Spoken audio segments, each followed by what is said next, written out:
আজকে আমি তোমাদের সাথে শেয়ার করব নোফেল জিলাপির রেসিপি। তো চলো কি করে বানাই সেটাই দেখাবো। আমি এখানে 3 কাপ মাসকলাইয়ের ডাল নিয়েছি, চোকা যেটাতে ছিল না সেই ডালটাই নিয়েছি, আর নিয়েছি পোলাওয়ের চাল। এটাকে 8 ঘন্টা মতো ভিজিয়ে রেখেছি এবং মিক্সিতে এখন আমি এটাকে খুব সুন্দরভাবে পেস্ট করে নেব। মাসকলাইয়ের ডালটার গায়ে ভীষণ নোংরা থাকে, চেষ্টা করবে খুব ভালো করে ধুয়ে সেটাকে ভিজিয়ে রাখার।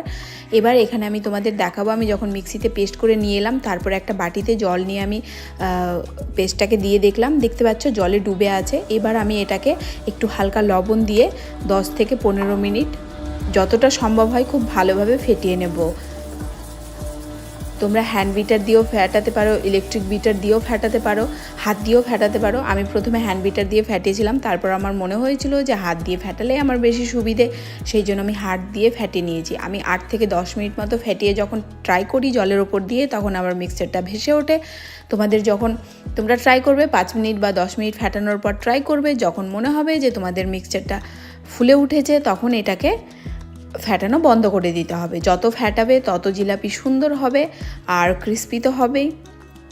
এবার এখানে আমি চিনির শিরা তৈরি করে নেব। চিনির শিরা তৈরি করার জন্য আমি এখানে নিয়েছি 2 কাপ চিনি, 1 কাপ জল, আর আমি এখানে দিয়েছি হালকা ফুড কালার।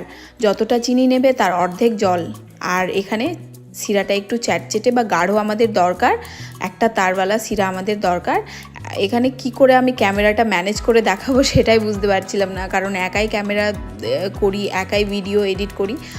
এখানে আমি একটু লেবুর রস দিয়ে দিয়েছি, কারণ লেবুর রস দিয়ে দিলে চিনির শিরাটা গাঢ় হবে কিন্তু চ্যাটচেটে হবে না। সেই জন্য আমি এখানে একটু 2-3 ফোঁটা লেবুর রস দিয়ে দিলে শিরাটা পারফেক্ট হয়।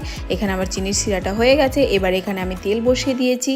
আমি একটা জিনিস এখানে বলে দেব, জিলাপি করার জন্য এই টাইপের কড়াই বা ফ্রাই প্যানগুলো নিলে জিলাপি বেশি সুন্দর হয় এবং আমরা একসঙ্গে অনেকগুলো জিলাপি ভেজে নিতে পারি।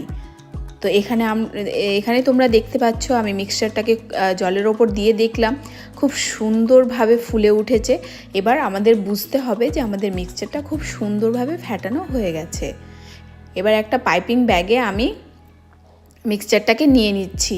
আমার হাতের কাছে কোনো গ্লাস ছিল না, সেই জন্য আমার একটু অসুবিধা হচ্ছিলো, আর ওপর থেকে আমার নিচে যাওয়ার ইচ্ছেও করছিল না। তোমাদের হাতের কাছে যদি কোনো গ্লাস থাকে দেন তোমরা গ্লাসের মধ্যে পাইপিং ব্যাগটা দিয়ে জিলাপিগুলো করে নিতে পারো। এই যে এখানে আমি জিলাপিগুলো দিয়ে দিচ্ছি, খুব সহজ আর পরিমাণ মতো একটু ম্যানেজ করে পাইপিং ব্যাগের মুখটা একটু ছোট করে কাটলে বেশি সুন্দর হয়।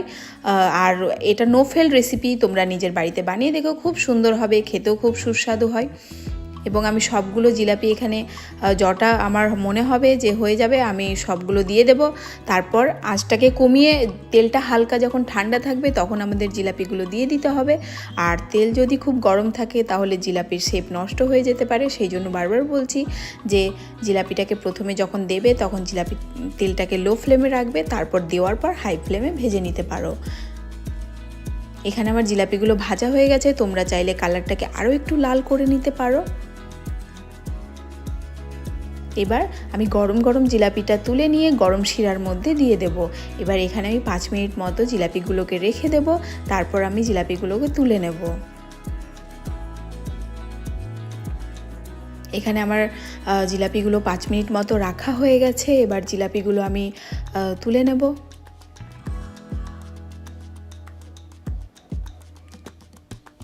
এবার বাকি জিলাপিগুলো ভেজেও আমি চাশনিটাই ডুবিয়ে রেখে দেবো 5 মিনিট করে। এইভাবে আমি অনেকগুলো জিলাপি বানিয়ে নিয়েছি।